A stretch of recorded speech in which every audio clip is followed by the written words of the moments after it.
Welcome to the College Investor Audio Show, where we talk about the biggest issues impacting millennial money, from student loan debt to side hustles to building wealth. We will show you how to get out of debt so that you can build real wealth for the future. Hello, welcome to the College Investor Audio Show. If you have heard of the F.I.R.E movement and wondering, what is that? Hey, this is the show for you, because that's what we're talking about today. What is the F.I.R.E movement? All right, so retiring early might sound like it is just too good to be true. But followers of the F.I.R.E movement have discovered that this impressive feat may be possible with disciplined savings strategies. The idea is intriguing. But what goes into the F.I.R.E movement? Let's find out, shall we? First of all, what is the F.I.R.E movement? F.I.R.E stands for Financial Independence Retire Early. It's a movement that encourages adherents to save more money. The idea has grown in popularity in recent years, with bloggers like Mr. Money Mustache and the Mad Fientist guiding their readers down this path. The ultimate goal is to achieve financial independence. That means that you have enough saved or invested to cover your expenses. People in pursuit of F.I.R.E may choose to increase their income or minimize their expenses to boost their savings rate. Though there is a focus on slashing expenses, choosing to boost your income will work equally well for the F.I.R.E movement. The key is your savings rate. With a higher savings rate, you can achieve your financial goals more quickly, of course. It's not uncommon to see F.I.R.E members saving over 50% of their income. The goal is to increase their net worth to achieve a level of financial independence. If that goal is reached, they may decide to retire early. But in many cases, they use their newfound freedom to pursue other passion projects with the knowledge that they never have to work again. Think about that for a second. There are some different types of F.I.R.E too. If you're exploring this movement, you'll likely realize there are several ways to consider yourself financially independent. Depending on your goals, you may choose to pursue any one of these types of F.I. Here are the main types to consider. What is lean F.I.R.E? Lean F.I.R.E is one of the more popular strategies. With lean F.I.R.E, most advocates pursue strict budgeting to align with minimalist lifestyles. You'll often find lean F.I.R.E members with an extreme savings strategy that requires a strict budget with few extras involved. Based on what you'll see on the internet, a large percentage of the F.I.R.E movement is devoted to lean F.I.R.E strategies. But just because it's one of the more popular strategies doesn't mean that it's the right choice for you. Beyond the fact that so many of us don't want to live a life of strict frugality, there are inherent dangers involved with this approach. It's all too easy to miscalculate when there are slim margins of error involved. Okay, so let's just do an example. Let's say you plan to live on $30,000 per year. With that, your F.I.R.E number using the 4% rule would be $750,000. Although that is a significant amount of savings to rely on, it can be less of a safe choice if you're planning a retirement that will stretch on for decades. According to Vanguard, adherents of the 4% rule are more likely to run out of funds if their retirement horizon is expected to last more than 30 years. With that, lean F.I.R.E followers could run into even leaner times along the way.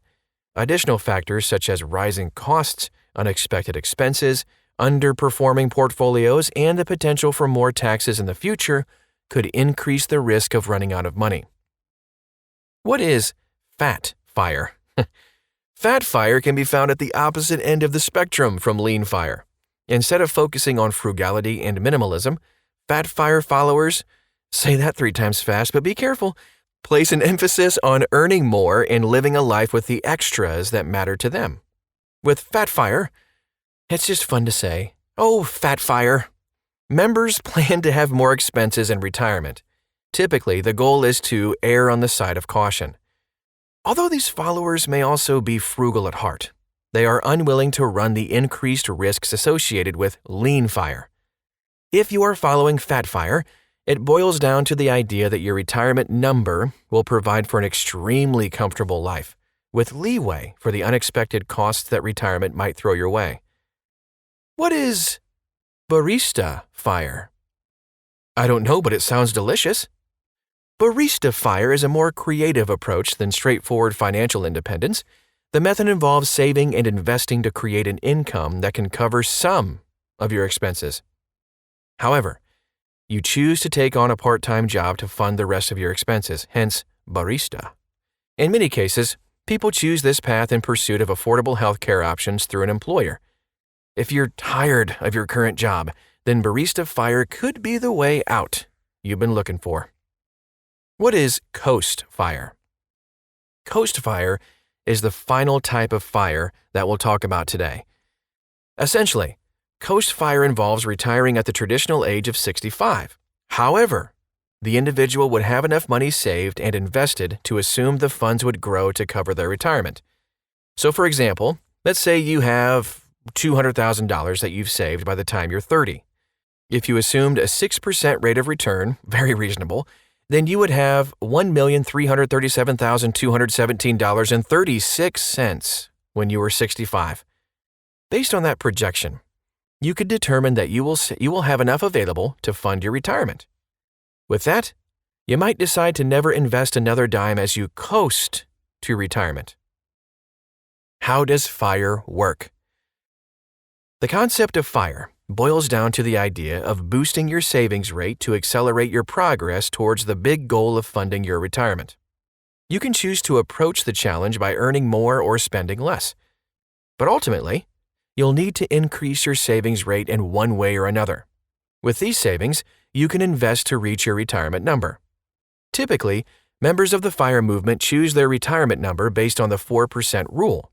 That means these retirees plan to withdraw 4% of their total investments each year. For example, if your retirement portfolio's value was $900,000, then you could withdraw $36,000 per year based on the 4% rule. You'll need to decide for yourself if you're comfortable with the 4% rule. Some choose a more conservative approach with a 3% withdrawal rate. Others overestimate their intended retirement expenses to stay on the safe side. Once you achieve your retirement number, you can choose to leave work altogether, or you may decide to transition into a new field that you enjoy. You will rely on your investment withdrawals to fund your expenses. Is the FIRE movement realistic? As you learn about the FIRE movement, it's reasonable to be skeptical. After all, we've been told all of our lives that the retirement age is 65, and it is a challenge to save for that milestone. Is it really possible to retire early? The short answer, yep. It's absolutely possible to retire early, and many achieve this ambitious goal. However, it's important to realize that this path is not easy. It will take a whole new way of thinking to boost your savings rate in pursuit of FIRE. If you go down this path, I encourage you to stay flexible and build some wiggle room into your FIRE plans. Consider what you are willing to do to make this goal a reality. Don't be afraid to make adjustments along the way. The good news is that choosing to build savings of any kind will bring more options into your life. So with that said, here's the bottom line. Only you can decide for yourself whether or not the FIRE movement is right for you. Take some time to explore the guiding principles of FIRE, such as how to save more money and potential investment strategies as you consider this option. If you want to dig a little bit deeper into the FIRE movement, find out more about this, and if it's achievable for you, could be kind of fun to at least try, you can check out thecollegeinvestor.com, copy and paste the title of this podcast into the search bar, and you'll find it, and a whole lot more stuff there too. thecollegeinvestor.com. Hey, thanks again for stopping by today. We'll talk to you again real soon.